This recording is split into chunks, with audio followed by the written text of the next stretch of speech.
Tricomoniasis, ¿sí? Trichomona vaginalis, Trichomona tenax, hominis, que son especies que suelen estar presentes como parásitos en el ser humano. Y si lo ven esa imagen, ¿a quién les hace de recuerdo los que han visto ya de los parásitos?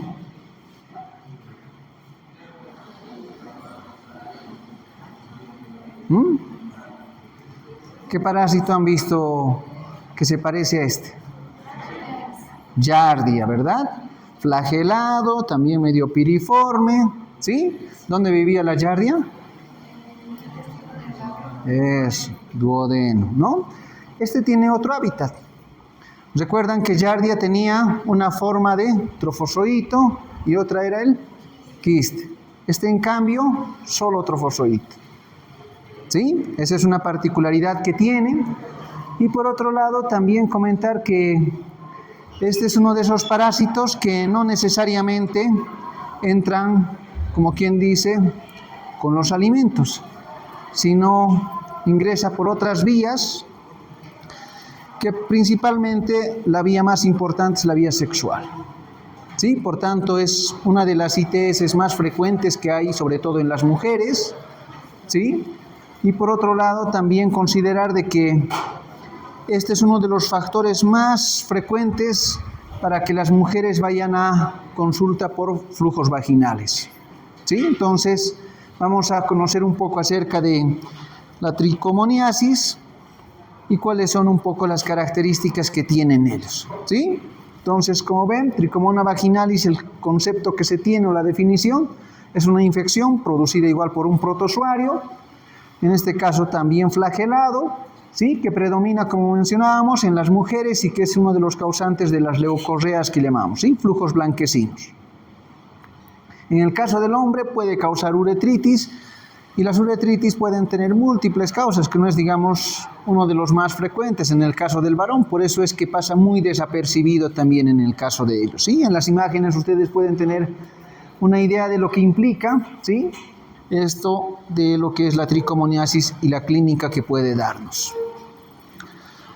Al vivir en esta cavidad vaginal, evidentemente llega a tener, como quien dice, condiciones adecuadas, que es el tema de la humedad, la temperatura y el pH, que es otra de las cosas que le facilita a él, ¿sí? Como dicen, la tricomoniasis es responsable de hasta el 30% de las infecciones de transmisión sexual que no tienen que ser de índole viral, ¿sí? O sea, ya nos estamos dando cuenta que si alguien viene por infecciones de transmisión sexual, 3 de cada 10 van a ser por tricomoniasis, ¿sí? Que no sean virales. La mayor frecuencia es en mujeres que están entre los 16 y 35 años. ¿Por qué será esa época? ¿Sí? Es la edad donde hay mayor actividad sexual. Puede ser asintomática, lo que facilita su transmisión, ¿sí?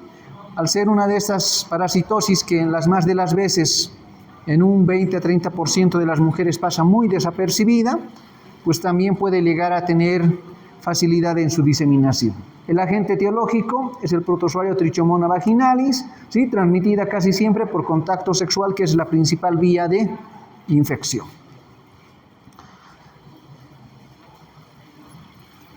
Dentro de la clasificación podemos decir que entonces es un protozoo flagelado que pertenece a la familia Trichonomidae, ¿sí? Del género Trichomonas, y vamos a ver cómo es que tienen estas especies que estábamos mencionando, ¿sí? Que tenemos 3 en específico que hay de especies: Trichomona vaginalis, que esta es, como les mencionaba, su única forma, podríamos decir, patógena o agresiva, ¿sí? Por otro lado, también está lo que es Trichomona tenax, que está en la cavidad bucal, que las más de las veces también tiene alguna relación, sobre todo con aquellos procesos infecciosos en pacientes inmunosuprimidos, ¿sí? Trichomona hominis, que es la que suele encontrarse tanto en cavidad bucal, pero sobre todo en intestino grueso. Es el lugar donde normalmente suele estar presente. Entonces, describiendo un poco las características de Trichomona vaginalis, que es el primero que vamos a considerar y que evidentemente tiene mayor importancia médica por la patología que ésta implica, pues como dicen, solo se presenta en un estado de trofozoito. Su única forma es el trofozoito, no hay quistes aquí, ¿sí? Tiene ese aspecto piriforme, como pueden ver, de forma de pera, ¿sí? El tamaño puede variar de acuerdo a esos 10 o 30 micrómetros de largo por 10 a 18 micrómetros de ancho, ¿sí? Una característica muy importante es que tiene un complejo blefaroplasto que se llama, que es esta parte anterior, ¿sí?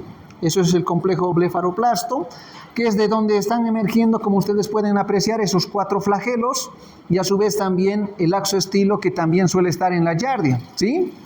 Estos 4 flagelos son las que normalmente les dan esa posibilidad de poder movilizarse, pero además tiene una membrana ondulante que presenta un 5.º flagelo, ¿sí? Entonces esa es más o menos la característica que suele tener un trofozoito de giardia. Y desde luego el núcleo, que se encuentra normalmente en la parte anterior, que eso es de alguna manera lo que también puede ayudarte a diferenciar en relación a las otras especies que hemos mencionado, ¿sí?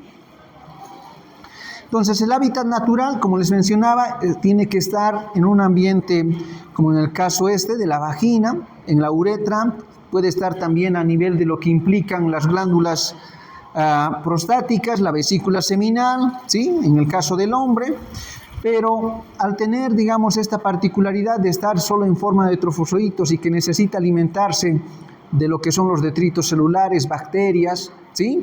Entonces el lugar que mejor le da esas condiciones es la cavidad vaginal, ¿sí? Por eso es que en la mayoría de los hombres, si bien llegan a infectarse con sus parejas, las más de las veces suele ser autolimitado. O sea, pasa un cierto tiempo porque no tiene un ambiente adecuado, hay un continuo recambio en la orina, ¿sí? Y eso no le da opción a poder quedarse en la uretra. Va hacia la parte prostática, ya no tiene una buena alimentación, el pH no es tan favorable, entonces eso hace de que rápidamente no sea el lugar idóneo para sobrevivir. En cambio, en la cavidad vaginal, allá tiene, como quien dice, flora microbiana abundante, los lactobacilos que normalmente suelen estar allá, ¿sí? Por otro lado, también ustedes saben muy bien que la mujer cada mes tiene su ciclo menstrual, hay detritos celulares, ¿sí? De glóbulos rojos, glóbulos blancos, entonces eso le ayuda, y evidentemente por otro lado está el mismo epitelio vaginal que hace un continuo recambio, entonces tiene aspectos favorables como para poder alimentarse. Y lo único que tiene que ahí lidiar un poco es con el tema del pH. Ya vamos a ir viendo cómo esto, en función al tema del ciclo menstrual, con el tema hormonal y como también la flora microbiana, hacen que de alguna manera pueda condicionar a que esto pueda proliferar, ¿sí? Entonces, aquí lo que nos interesa un poquito tratar de ver es que hay condiciones anatómicas que favorecen a que la mujer tenga mayor probabilidades de albergar y proliferar a estos trofozoitos en relación al varón, ¿sí? ¿Cómo llegan a transmitirse? Ya hemos mencionado que la principal vía es por contacto sexual, ¿sí? Pero también pueden haber, por otro lado, los famosos fomites, ¿sí? Que pueden ser el tema de las toallas, esponjas, inodoros, etcétera, que dependerá mucho de dónde se encuentren y el lapso de tiempo que implica en el uso entre una y otra persona, como para dar condiciones de que estos trofozoitos puedan llegar a infectar, ¿sí? También se ha considerado el tema del agua, sobre todo en las piscinas que no están con aguas bien tratadas, ¿sí? Con estas aguas naturales, que es lo que podría ayudar. O en el caso de algunas tinas, lo propio, ¿sí? Como dice, el trofozoito es lábil y se destruye con facilidad en el medio ambiente, por eso no tiene mucha probabilidad de sobrevivir. Como dice, también se muere rápidamente a temperaturas que estén superiores a los 40 grados o directamente por la misma acción de la luz ultravioleta. También, como menciona, puede estar viable entre 35 y 40 minutos en temperaturas que estén entre los 18 y 29 grados centígrados. Entonces, si hay estas aguas temperadas que puedan ayudar, como quien dice, la proliferación, es en esa temperatura. Puede sobrevivir en esponjas húmedas por varias horas, que esa es una de las características. Por tanto, el tema de la higiene en casa, siempre hay que tomar en cuenta este aspecto si compartimos algunas esponjas de baño y lo demás, sobre todo entre mujeres, que esa es, digamos, la vía más fácil de poder llegar a infectarse, ¿sí? ¿Qué más? En la orina es capaz de sobrevivir por más de 24 horas a temperatura óptima, que son los 37 grados centígrados, por eso es que tiene esa probabilidad de invadir por la uretra y llegar a la glándula prostática o a las vesículas seminales en el caso del varón. Y como en la mujer es una uretra corta, entonces eso le da, como quien dice, esa ida y venida que puede darse, ¿no? Estar de la cavidad vaginal, entrarse a la uretra, o salir de la uretra y entrar a la cavidad vaginal, que eso es una de las ventajas anatómicas que le da. ¿Qué más? El pH vaginal. ¿Cuánto es el pH normal de la vagina? ¿Perdón? ¿De 5? Entre 4 y 5, ¿no? 4.5 en promedio normalmente se suele manejar. Entonces, ¿cuál será el pH óptimo para él? Si tiene que ser más alcalino. ¿Sí? Entre 5 y 6 es lo ideal para él, ¿no? Entonces, como mencionan, es favorecido, ¿por qué? Porque esto va a deberse un poco al tema de las bacterias, los leucocitos, el exudado celular, que son los que le van a dar la fuente de alimentación para que se pueda, como quien dice, proliferar, y estos parásitos normalmente la forma en que se dividen es por fisión binaria, así como ocurría con los trofozoitos de Giardia, ¿sí? O sea, el ciclo de vida es bastante sencillo, es por contacto sexual, vía fomites, ¿sí? Que ingresa ese trofozoito. El trofozoito, al ingresar, viendo óptimas condiciones, se divide por forma de fisión binaria, ¿sí? Y esto facilita a que se dé la proliferación.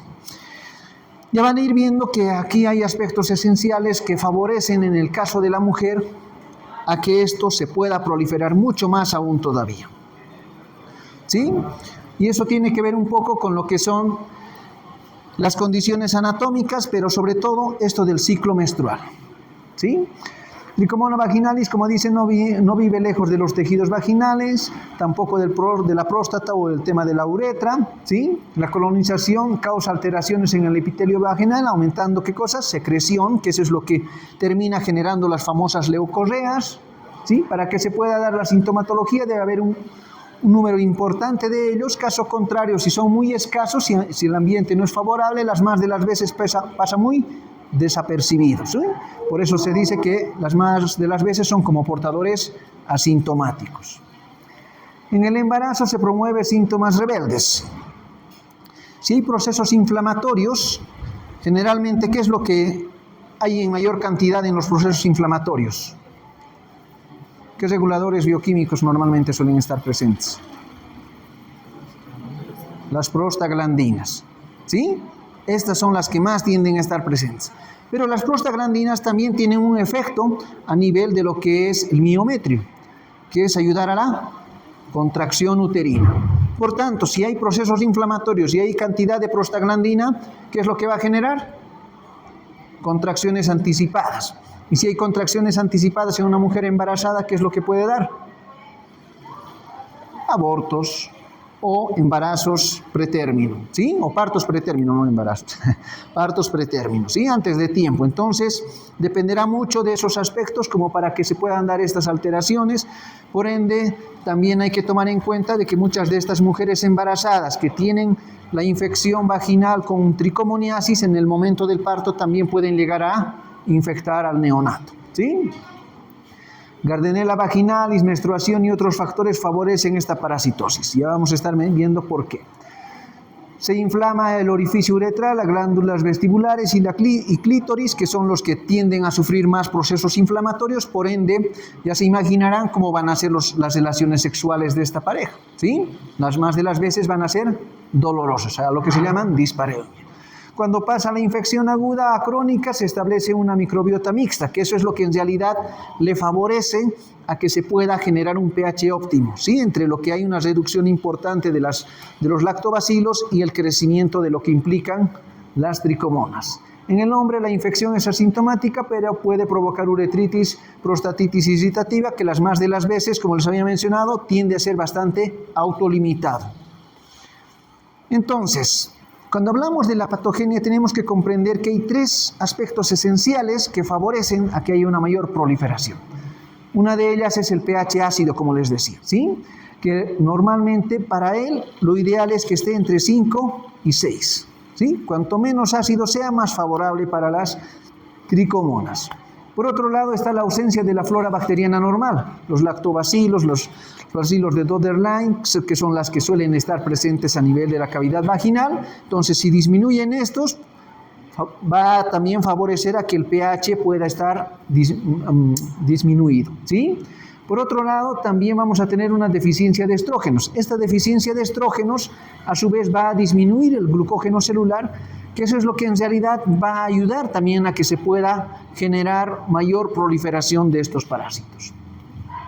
Como dicen, estos parásitos, una vez que ingresan, lo que hacen es igual que lo que ocurría con la Giardia, tenían una ventosa, ¿verdad? Entonces estos evidentemente no tienen una ventosa, pero se adhieren igual al epitelio vaginal mediante estas 4 proteínas que suelen estar en la superficie. Pero estas 4 proteínas van a interactuar siempre y cuando esté presente la lactoferrina, ¿sí? Por tanto, la lactoferrina se puede decir que es aquello que les facilita a poder adherirse al epitelio de la vagina y generar los procesos inflamatorios, ¿sí? Si uno se empieza a acercar y fricciona, ¿qué genera?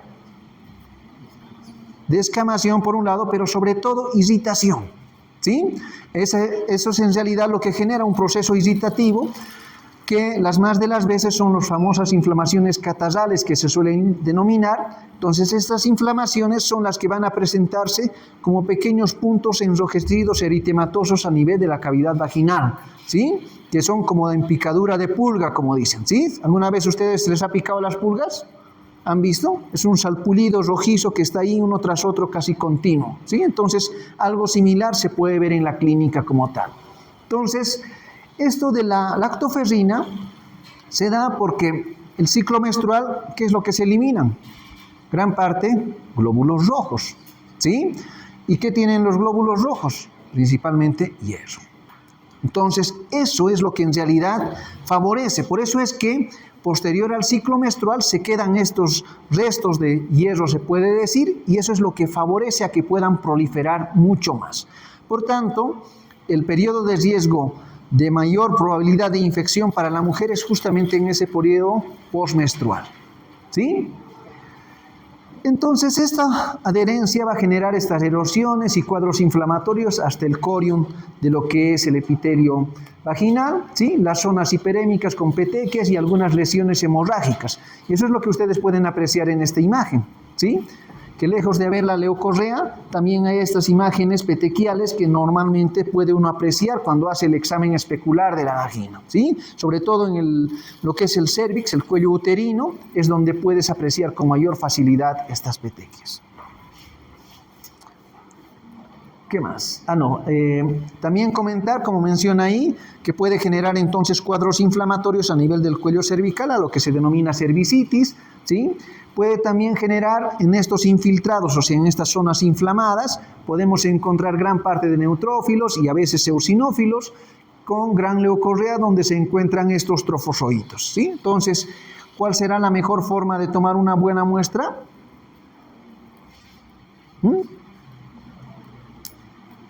Agarrar en el espéculo, tomar una muestra. Evidentemente hay que tener el cuidado de que cuando hagamos el examen especular no pongamos el lubricante que normalmente se suele usar, ¿sí? Que es la vaselina. Entonces en este caso hay que tener un poco de cuidado cuando vaya a tomar uno esa muestra. Entonces, ¿cuáles van a ser las manifestaciones clínicas? Si nosotros tenemos esos cuadros inflamatorios, hay gran secreción de moco, ¿sí? ¿Qué es lo que va a generarnos? En el caso de la mujer, lo primero, un flujo vaginal. ¿Cuál es esa característica de este flujo vaginal? Es una secreción lechosa, blanquecina, espumeante, ¿sí? En cambio, hay que tener un poco de diagnóstico diferencial con lo que son las secreciones que se pueden dar también por lo que son las cándidas, que son problemas micóticos, ¿sí? Por hongos, que normalmente suelen ser también así, leucorreas, pero como de leche cortada, ¿sí? Como quesillo, si es que ustedes quieren, así blanquecino más cortado. Y en el caso de las bacterias suele ser un poco más como la leche condensada, así fluida, pero más purulento, ¿sí? Más amarillento. Entonces esa es una de las cosas que suele darse. Fruto de todo este problema de la erosión, del daño epitelial, evidentemente va a haber también prurito, ¿sí? que eso es lo que se suele generar a nivel genital y que las más de las veces puede llevar igual a escoriaciones y problemas de dermatitis de contacto, ¿sí? O por las mismas erosiones. También puede darse este proceso eritematoso, que es ese enrojecimiento que va a ocurrir a nivel de la cavidad vaginal o a nivel del cuello uterino, ¿sí? Como menciona el signo de picadura de pulga, que eso es lo que les decía, ese punteado eritematoso que ahí ustedes pueden apreciar en la imagen inferior, ¿sí? Como pequeños puntitos, como se puede ver en la frutilla también, ¿no? Un poco así. Y desde luego, en la mitad de esas personas que tienen tricomoniasis va a darse el problema de la dispareunia, que es ese dolor postcoital o durante el acto coital, ¿sí? Pueden darse también problemas de cistitis, uretritis, que significa que como la uretra es bien corta en el caso de la mujer, puede llegar a invadir lo que es la vejiga y evidentemente generar también cuadros inflamatorios a ese nivel. ¿Qué más? Si hay cuadros inflamatorios en la uretra y lo propio en lo que es la cavidad vesical, evidentemente vamos a tener molestias al orinar, ¿sí? Que estemos orinando de rato en rato, que es a lo que se llama polaquiuria, o disuria, que pueda haber dolor al orinar, ¿sí? Pueden haber también algunos síntomas psicológicos, principalmente en el caso de la mujer, un poco de irritabilidad, ¿sí? En algunos casos, por esta molestia, pues despertar de rato en rato y tener problemas de insomnio también, ¿sí? Entonces son pequeñas cosas que pueden llegar a manifestarse de acuerdo, desde luego, al tiempo en que uno termina a tener este problema infeccioso y desde luego la clínica, que eso va a ser muy importante en función a esos tres aspectos que hemos mencionado, ¿sí? El pH, el tema que tiene que ver con el aspecto hormonal y sobre todo tomando en cuenta el ciclo menstrual, que es lo que tiende a tener mayor implicancia en el caso de la mujer, ¿sí? En el caso del varón pasa muy desapercibido, como hemos mencionado, a lo mucho que puede generarse son algunas situaciones de tener una secreción mucoide o purulento en la mañana, que esta es una de las causas más frecuentes de secreciones uretrales que se puedan dar después de la gonorrea en el varón, ¿sí? Si alguno de los varones refiere como parte de su sintomatología secreción uretral, si no es gonorrea, el siguiente que podría ser es tricomonas, ¿sí? Entonces esa es la causa más frecuente de secreciones. Causante, por ende, de uretritis por el tema de la inflamación que genera, y esta uretritis va a causar como daño posterior problemas de disuria, prurito, que en algunas ocasiones en el surco balano prepucial puede llegar a generarse esas escoriaciones, por tanto, prurito que se genera, ¿sí? Y por otro lado, es muy raro que pueda llegar hasta próstata, como les decía, y que esto allá se pueda terminar de cronificar, ¿sí? Porque no hay condiciones adecuadas y además la uretra es mucho más larga que en la mujer y ese trayecto evidentemente implica mayor riesgo a que haya un recambio continuo de orina y lo demás, ¿sí? Entonces eso es lo que no favorece. El periodo de incubación es muy importante considerar porque ¿qué es lo que normalmente suele pasar con estos casos? Imagínense que viene una señora que normalmente vienen aquí a hacerse sus papá Nicolaos, por ejemplo, ¿sí? Eso es de rutina que se hacen las mujeres cuando tienen sus hijos, sobre todo para evitar ver si no tienen algún problema de displasias celulares en el epitelio transicional que está a nivel del cuello uterino, ¿sí? Entonces, estos exámenes de papá Nicolau suelen detectar también estos trofozoitos de tricomonas, ¿no? Entonces, reportamos y tenemos que dar el resultado. ¿Y cómo vamos a reportarle nosotros a esa señora? ¿Qué le vamos a decir? ¿Es un parásito que se ha ganado qué? ¿Compartiendo esponjas? No, ¿verdad? Entonces, lo primero que vamos a decir es una de transmisión sexual y necesita hacer tratamiento en pareja. Y cuando decimos pareja, ¿qué se les viene a las doñas? Infidelidad. ¿Sí? Entonces, ese es un aspecto que a veces hay que tomar en cuenta en cuanto a estas manifestaciones, ver el tema del periodo de incubación, para ver quién podría haber sido o de dónde podría haberse infectado. ¿Sí? Porque si no, esto puede generar a veces conflictos muy importantes en parejas. Sobre todo esto se ve mucho en el área rural, ¿sí? Imagínense que la señora diga, tienes que hacerte un tratamiento en pareja, y ese su marido sea alguien que va y viene de viaje, por ejemplo, del trópico. ¿qué va a pensar? Que su mujer es infiel, ¿sí? O la señora va a pensar que su marido es el infiel. Entonces, ¿cómo aclaramos ese panorama para poder hacer un tratamiento correcto y que no terminen separándose esas parejas, por ejemplo? ¿Sí? Entonces, por eso es necesario tener en cuenta el periodo de incubación, porque eso me puede dar una orientación de dónde podría haberse infectado esta señora, ¿sí? Como dice, varía de 4 a 28 días, que en promedio puede mencionarse como 7 días, ¿sí? Muchas personas son portadoras asintomáticas durante años, que es lo que decíamos en el caso de las mujeres, sobre todo, si no tiene condiciones favorables. ¿Quiénes van a ser las que más podrían estar teniendo estos problemas? ¿Quiénes son los que no tienen ciclo menstrual? ¿Entienden? Las mujeres menopáusicas, ¿sí? Porque hemos mencionado que uno de los factores que favorecen la proliferación es el tema del ciclo menstrual, ¿sí? Porque ese es el que termina dando, por un lado, la lactoferrina, que ayuda a que ellos se puedan adherir mejor al epitelio, irritar y generar mayor síntoma. Pero si no hay eso, tienen menos probabilidades de adherirse y eso genera menos síntomas. Entonces, es en ese sentido que hay que tomar en cuenta. El periodo de transmisibilidad, mientras haya infección persistente, puede durar varios años esto, ¿no? O sea, mientras existe el agente causal, evidentemente la probabilidad de infectarse sigue latente. La susceptibilidad, esto es muy importante, como decíamos, la susceptibilidad es para todos en realidad, ¿sí? Para todos los que estemos expuestos, podemos tener el tema de la tricomoniasis, pero un aspecto también a considerar es la susceptibilidad que genera a otras ITS y en especial al tema del VIH, ¿sí? ¿Por qué será?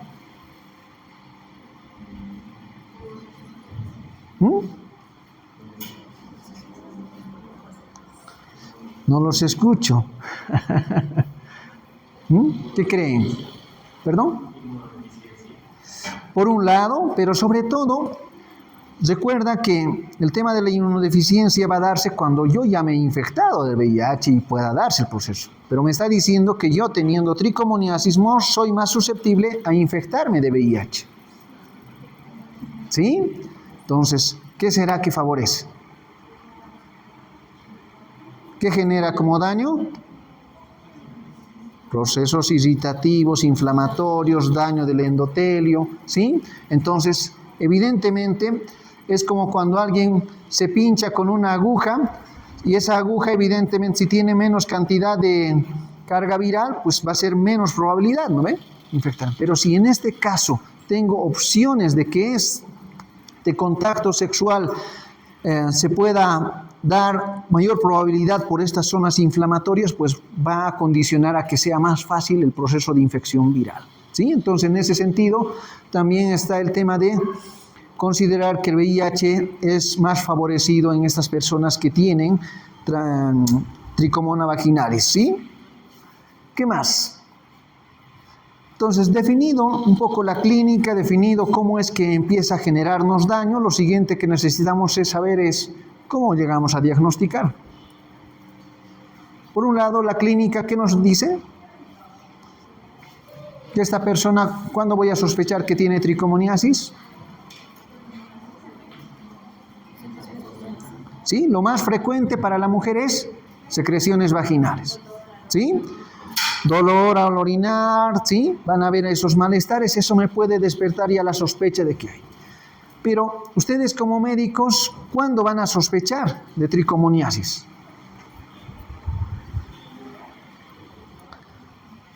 Cuando hagan el examen especular. Ahí es donde ustedes van a tener oportunidad, porque la gran mayoría de estas señoras, como les decía, van a venir al examen del Papá Nicolau. Y en el examen del Papá Nicolau es que ustedes van a poder apreciar si hay estas lesiones puntiformes, si hay esta secreción, ¿sí?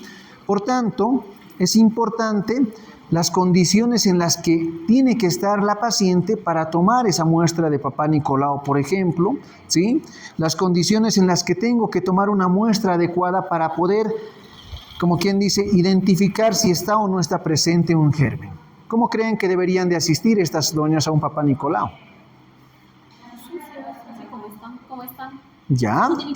No se tienen que bañar, no tiene que existir higiene, al menos en el área perineal y lo demás, por lo menos 24 horas previas, ¿sí? Eso es lo ideal para que podamos dar, como quien dice, Mientras menos contaminemos la zona de evidencia, mucho mejor, ¿ven? Esa es la idea un poco. Por eso es que también cuando hay sospechas de ITS, cuando estas señoras ya refieren y dicen ¿cuál es el motivo de consulta? ¿O por qué se quiere hacer el Papá Nicolau? Y dicen no, es que he empezado a tener malestares, prurito, tengo un poco de secreciones, que esa es la causa más frecuente. Entonces ustedes ya tienen que tomar en cuenta qué podría estar implícito y qué condiciones necesitan para tener mejor evidencia de esa muestra, ¿sí? Y una de ellas es, por ejemplo, no utilizar, como les decía, estos lubricantes para el tema del espéculo que normalmente se suele utilizar. Entonces, el diagnóstico principalmente pasa por ese examen físico ginecológico que ustedes vayan a realizar a las mujeres, ¿sí? O en el caso del varón, lo propio, ¿sí? ¿Qué nos va a orientar en el caso del varón? La secreción uretral, como hemos mencionado, ¿sí? Si alguien viene con secreción uretral y que además menciona que no tiene mucho dolor, pues puedo pensar que sea tricomoniasis. Pero si es con mucho dolor, ni qué decir, gonorrea, ¿sí? Los gonococos son de esas que no les van a dejar tranquilos a los hombres más de 72 horas. Sí o sí van a buscar ayuda médica. ¿Sí? Porque es súper dolorosísimo, molestoso.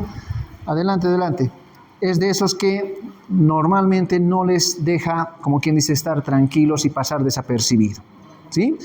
Pero si es de esas que aparece de vez en cuando con secreciones, puedo pensar en lo que es tricomonas, ¿sí? Luego están las técnicas de laboratorio que puedo utilizar aparte de la clínica. Y dentro de esas técnicas puedo pensar en principio aquellas que me van a permitir ver directo al agente causal, ¿sí? O aquellas de forma indirecta que me pueden ayudar también a identificar, ¿sí? Dentro de esto, entonces, en el caso del hombre, dependerá mucho del tipo de secreción que vayamos a utilizar, ¿sí? Secreción uretral, puede ser orina, puede ser líquido prostático, semen en su caso también, para poder identificar. Y en el caso de las mujeres, normalmente la secreción vaginal tiene una probabilidad de un 50-70% de poder encontrar en un examen directo, por ejemplo, las tricomonas. La orina, que es normalmente lo que se hace es hacer un centrifugado y utilizamos el sedimento para poder apreciar y ver si están presentes o no allá las tricomonas. Otra forma es el tema del cultivo. Estos cultivos evidentemente ayudan muchísimo a poder favorecer a que tengamos mayor sensibilidad y especificidad, sobre todo, para poder identificar a las tricomonas. Luego también está lo que les decía, el examen de la citología por Papá Nicolau, que ayuda las más de las veces, como ven, una sensibilidad de un 60-70% y una especificidad que puede estar en un 95%. Entonces, ya nos van mostrando que esto de las técnicas es lo que uno tiene que tratar de ver dónde podría tener mejor rentabilidad, ¿sí? La inmunofluorescencia indirecta, que eso es un poquito más complejo porque necesitas un microscopio fluorescente que no siempre se cuenta en todos los lugares.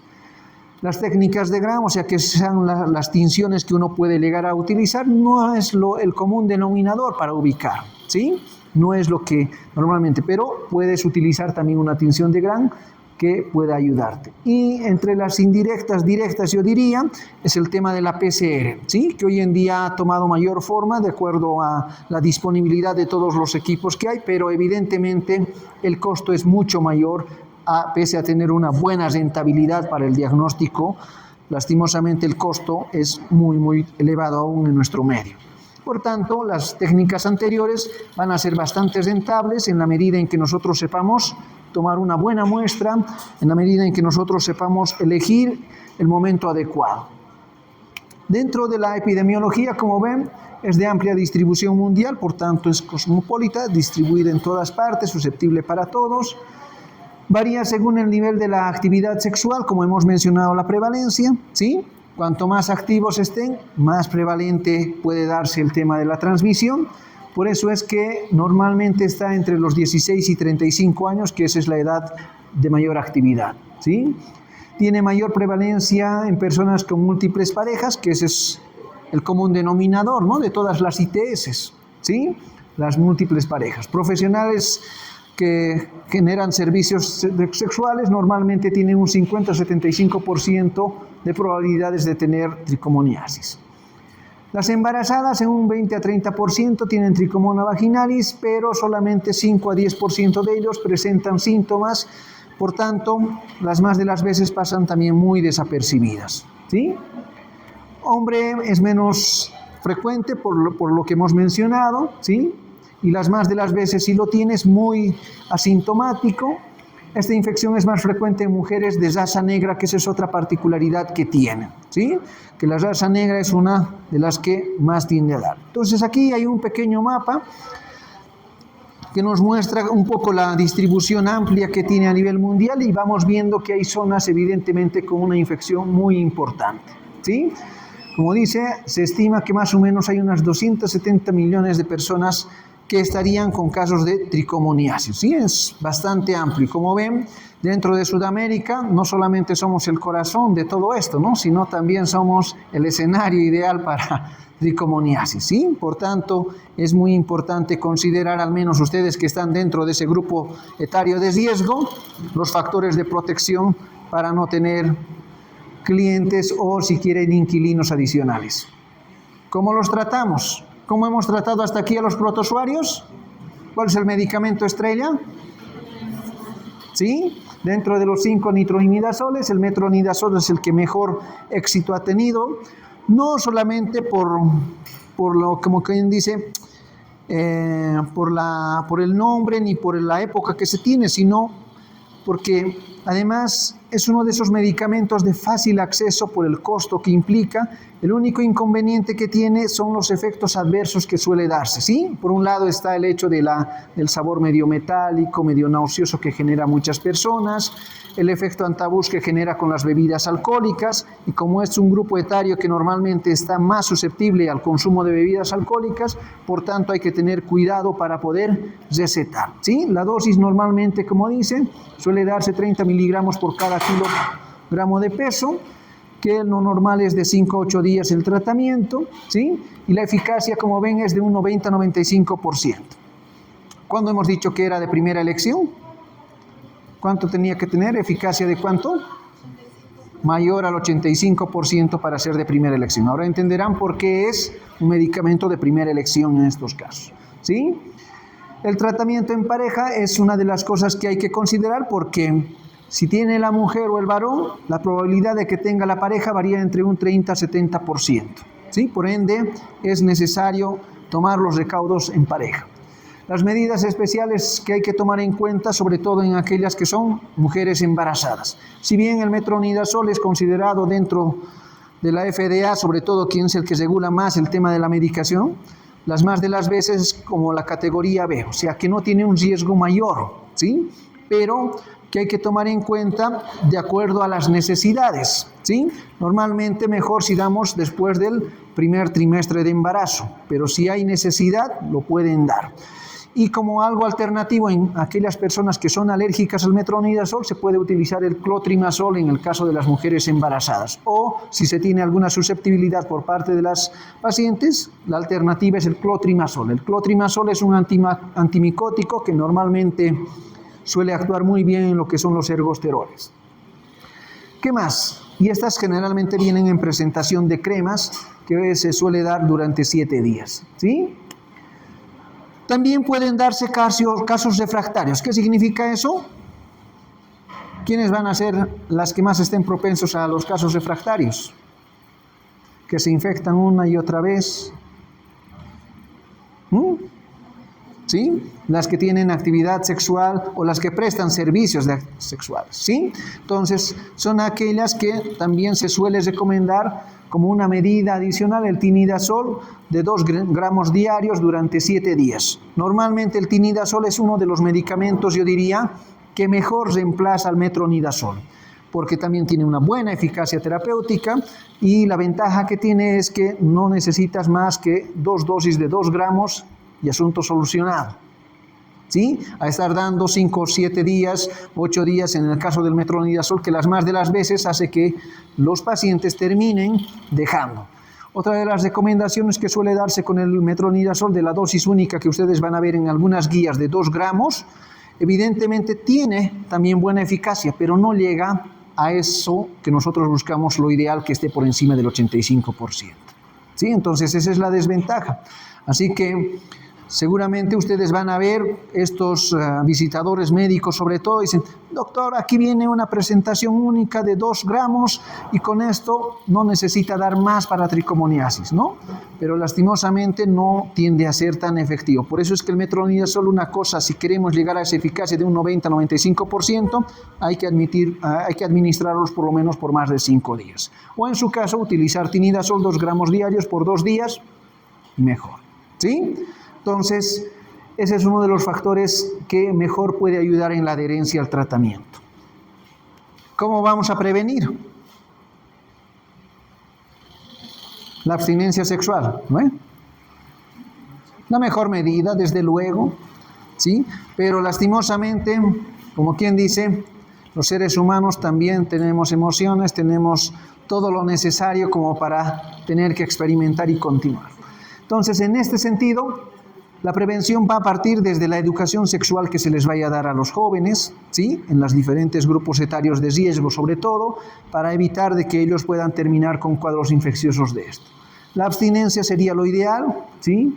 Los preservativos, que son las medidas de protección más adecuadas en este caso, ¿sí? Desde luego, la medida higiénica es muy importante por lo que hemos mencionado en el caso de las mujeres, sobre todo, que son las que más tienden a estar expuestas a esto, ¿sí? El tema de la monogamia, tener en cuenta siempre no tener múltiples parejas, ¿sí? La fidelidad es un aspecto esencial dentro de esto. El diagnóstico precoz, el tratamiento oportuno son parte de las medidas preventivas que hay que tomar en cuenta, porque cuanto más diagnostiquemos y tratemos, tendremos menos probabilidades de gente que puedan seguir diseminando la infección, ¿sí? Y desde luego tiene que haber una asesoría, una buena asesoría, sobre todo cuando se trata de tratamientos en pareja, ¿sí? Cuando son de forma individual, en el caso de los jóvenes, bueno, ya dirán ya nunca más con esa mujer o nunca más con ese chico. Pero en el caso de las parejas casadas no es lo mismo, ¿verdad? Ahí sí se necesita tener mucho más cuidado, mucho más tino en saber dar la información correcta, en que la persona pueda asimilar por qué necesitan hacer el tratamiento en pareja, que no siempre a veces implica infidelidad. Sabemos que esa es la principal causa, pero no siempre todo es así, ¿sí? Entonces eso es importante orientar a las personas. Otra especie es Trichomonas hominis. Como les mencionaba, igual no presenta quistes, principalmente habita en el colon, ¿sí? Mide de 5 a 14 micrómetros, redondo u oval, las más de las veces, igual trae 5 flagelos, ¿sí? Esa es la ventaja de es que esos 5 flagelos normalmente suelen estar en la parte anterior. Si bien allá se aprecia como 4 flagelos, las más de las veces suelen presentarse 5, ¿sí?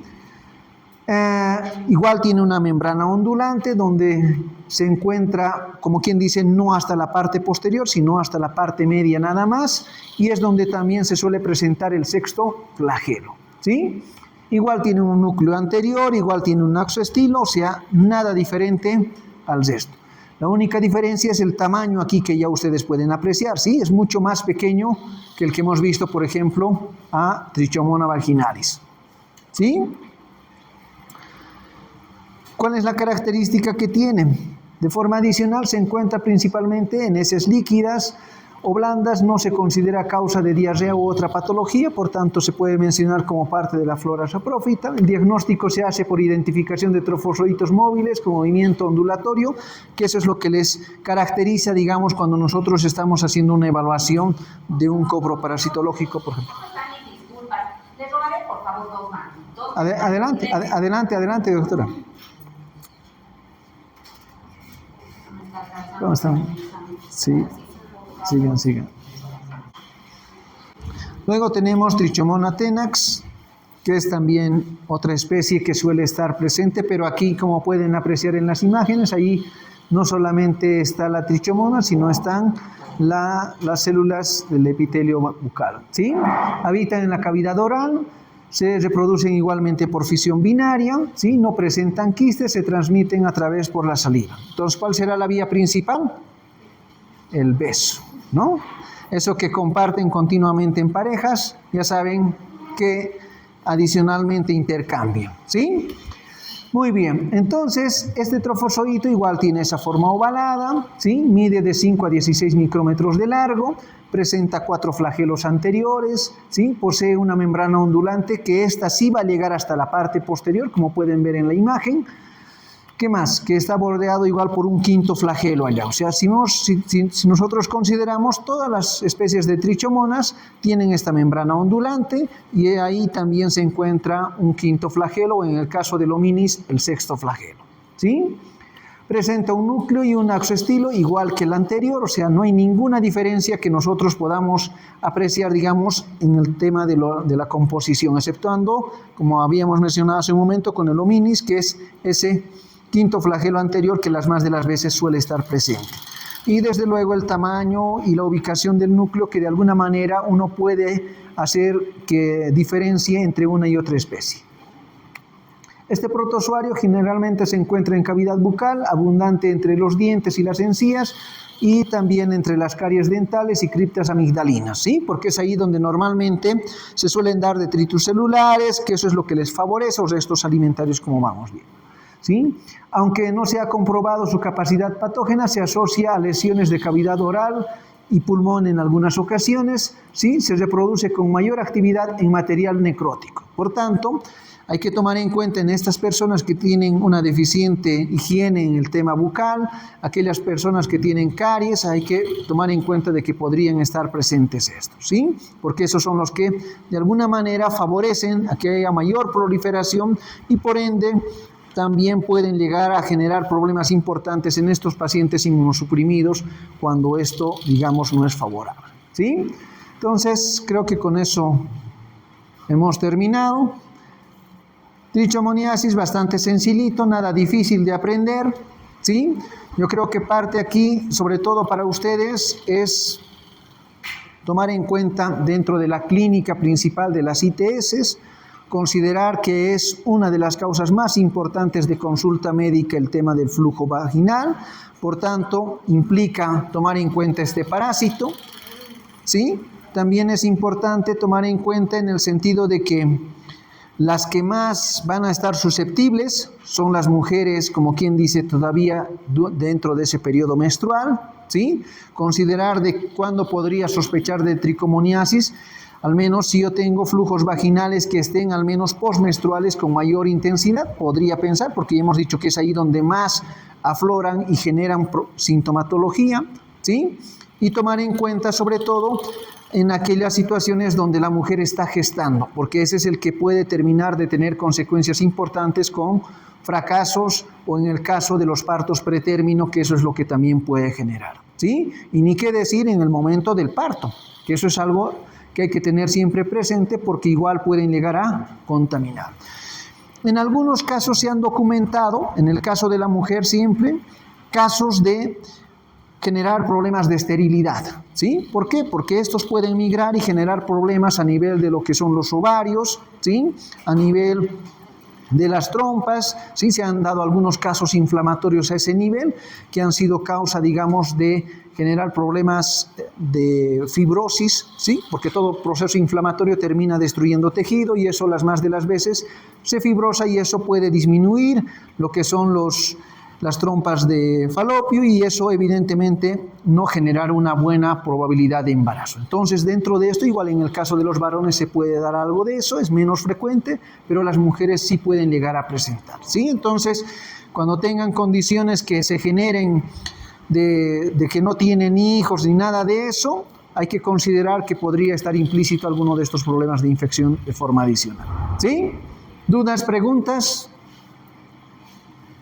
¿Difícil de aprender? Nada, ¿no ven? ¿Qué creen que les van a preguntar en el examen? A ver, ¿qué preguntarían de esto? ¿Perdón? Su morfología, ya. La clínica, de la clínica, ¿qué es lo más importante? ¿Sí? Las secreciones. Quizás, si les preguntarían, sería un poco el tema de la patogenia, ¿sí? De cuándo se favorecen, cuántas proteínas suelen estar implicadas en el tema de la adherencia, ¿sí? ¿Qué les pueden preguntar? Después les pueden preguntar cuál es la forma clínica más frecuente, ¿sí? ¿Cuáles son los fomites ¿Me entienden? ¿Qué más les pueden preguntar en el examen? Tratamiento, ¿sí? Como siempre. Es de primera elección. Metronidazol, ¿sí? ¿Qué más? Diagnóstico. ¿Cómo diagnosticamos? El examen en fresco, ¿sí? Es lo ideal para esto, ¿sí? ¿Qué más? A ver, periodo de incubación, ¿sí? Eso es muy importante, como ya les había mencionado, al menos para poder diferenciar de dónde podría haber sido el foco de infección para estas personas, ¿sí? ¿Qué más? ¿Qué más? Creo que con eso tendrán lo suficiente. En cuanto a signos y síntomas, no hay dónde perderse, ¿sí? ¿Quiénes son los más sintomáticos? Las mujeres, ¿sí? Entonces, hay que tomar en cuenta eso. Muy bien. Gracias, jóvenes.